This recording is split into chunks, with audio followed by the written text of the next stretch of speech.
A GM assembly plant dominates the working-class city of Doraville, Georgia, which gave us one John Duttenhaver, eldest boy of Wayne and Betty, who were both accountants in the city's working-class economy. Young John was a good student and, more importantly, a good athlete, which brought a wrestling scholarship to the state's flagship university.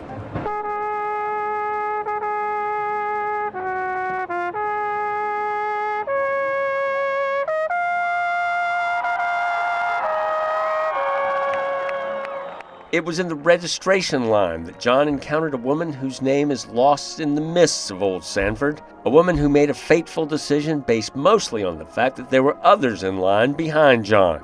This lady says, "What's your major?" And I said, I have no idea what I want to do for the rest of my life. And she said, "Do you like English or science?" I said, "Well, I like both of them." And she sighed again and she said, "You don't like one better than the other?" I said, "Well, I guess I'm better at science." She said, "You're pre-med." Many a boy has lost his way as a freshman at UGA. Young Duttenhaver felt the need to test those boundaries as well. It fell to the university's faculty to issue a wake-up call to the not-yet Dr. Duttenhaver. The advisor, the pre-med advisor, his name was Dr. Plummer, and he said, "John, I can't get you in a Caribbean medical school with a 1.9.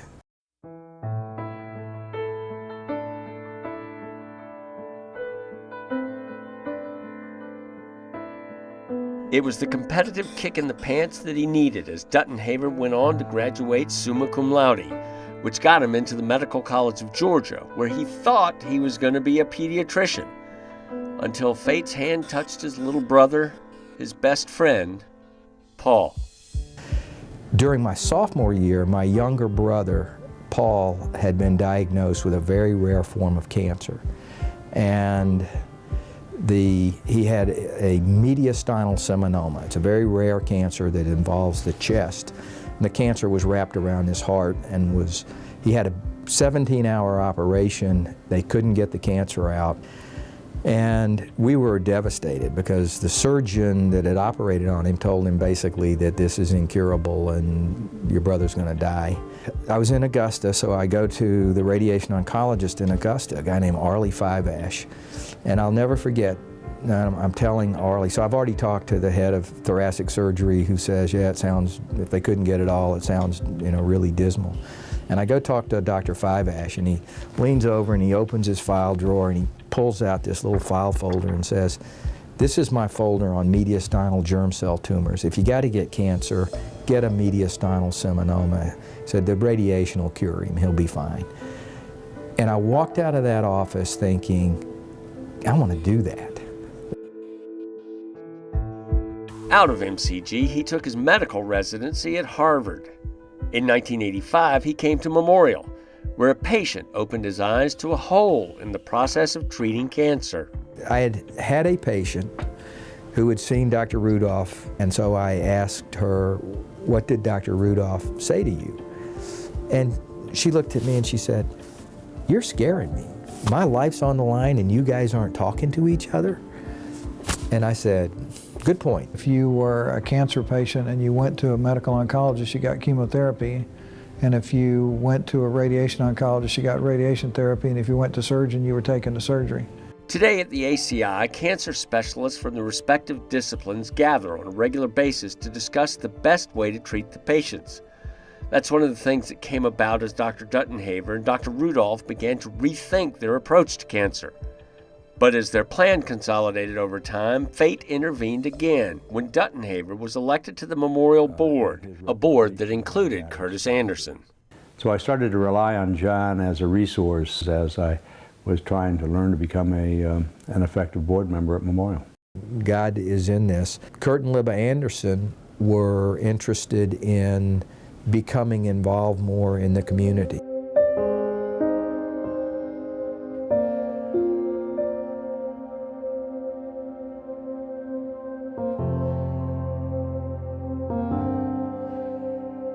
With the support of the Andersons, a cancer center began to emerge that would rival the best in the nation. Our vision was to provide a world-class cancer institute here in Savannah so that our friends and neighbors who were diagnosed with cancer wouldn't have to travel and wouldn't have to go to Sloan Kettering or the Anderson Clinic in Houston or some of the other major cancer institutes around. To provide that level of care required medical skill previously unseen in Savannah, and they set about to gather it. The get that set the medical world abuzz was Dr. William Hoskins. Bill Hoskins is a deity in GYN oncology. I mean, if you say the name Bill Hoskins to a gynecologic oncologist in China, they know who Bill Hoskins is. And I had people emailing me from Maine and Seattle, what's going on in Savannah?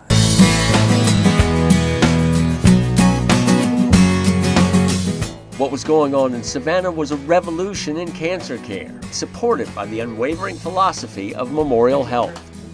Harry Swikert was the chairman of the board when I came for my interview here, and he said, well, partner, if you need anything, you just tell me, and I'll get you whatever you need. You come to Savannah, and I'll make sure you don't ever go without any equipment. Probably one of the things I'm most proud of is that the institution I work for has never said, no, we can't afford that. The force of Dr. Duttenhaver's intellect and the strength of his commitment have galvanized Memorial around his vision for the Anderson Cancer Institute. He's really the cornerstone around which much of the ACI has been built. So we have a tremendous debt of gratitude to John, as does this community. But there wouldn't be a Anderson Cancer Institute if there wasn't for John Duttenhaver.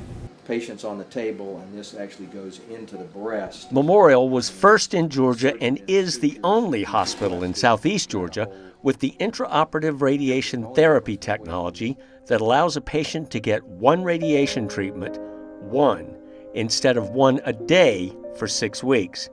So if you're a woman with breast cancer in Vidalia, the IORT would save you 160 miles and 4 hours a day. That single improvement can change a patient's life forever. And if some women make the choice to have a mastectomy because they don't want to or they don't have the means to come back and forth 100 miles each day for their treatment. And that's a major improvement that we can say to these women, you don't have to have your breast removed just because you don't have a ride back and forth. I think cancer has such a ring of terror for most of us. John came over, threw his arms around me, hugged me, and said, I want to talk to you about this. We felt he was a friend. We felt he was a friend, and when you are dealing with this, you want to have friends, and you want friends to help you. Where would this community be without Joe Buck, whose wisdom and charm have guided the lives of all of the children of our community? And then 3.5 years ago, had the opportunity to get to know him as my doctor when I had cancer. I had always said, kind of jokingly, if I ever got cancer, John Duttenhaver was going to take care of me. I didn't know that was going to be a real occasion for me.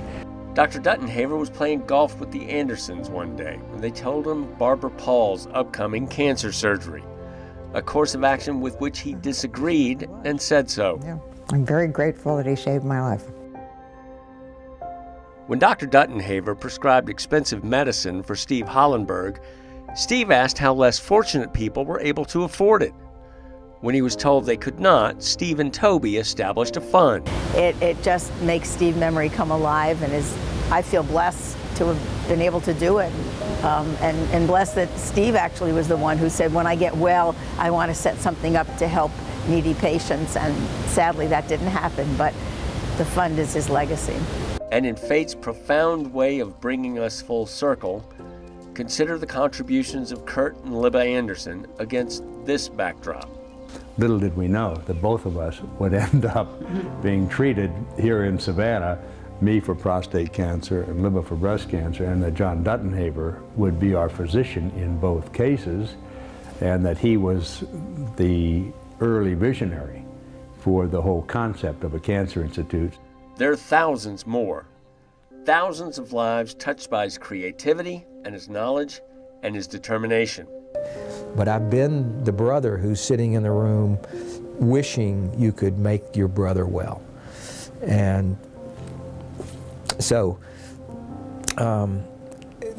oncology is where I should be. It was the best choice for John Duttenhaver. And then there's the matter of his compassion. When I was diagnosed with breast cancer, he was my call. I went right to him, and he put me at ease, and he is the kind of doctor who will spend hours with you if need be. A gentleman who's also a compassionate human being that loves life and loves to help other people live life. What they know is, was the nurse nice to me? Did the doctor explain to me in a way I could understand? Do I feel like I'm a human being in this process that's so dehumanizing?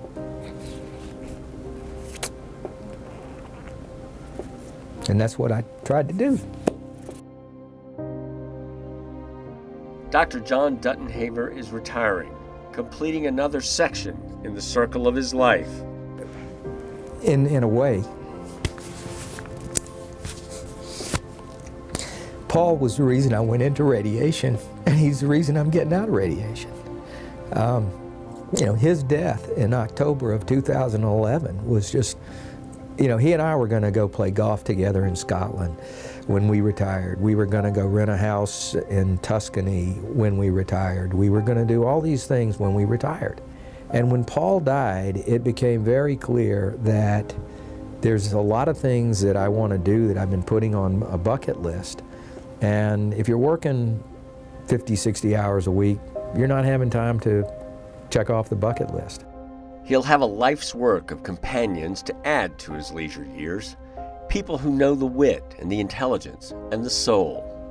All of the wonderful things that he is, that makes him John, I think he's been able to pass on to a certain degree to my son. And I feel really lucky that I've been able to have a man like him in my life. And I'm happy that I've been able to share him with all of his patients and all of his friends and all the people whose lives he's touched. Just shy of 30 years at Memorial, years of helping people in their most desperate hour. This is what he would have you know. I've been here 28 years, and I've tried to show up for work every day and do a good job taking care of patients.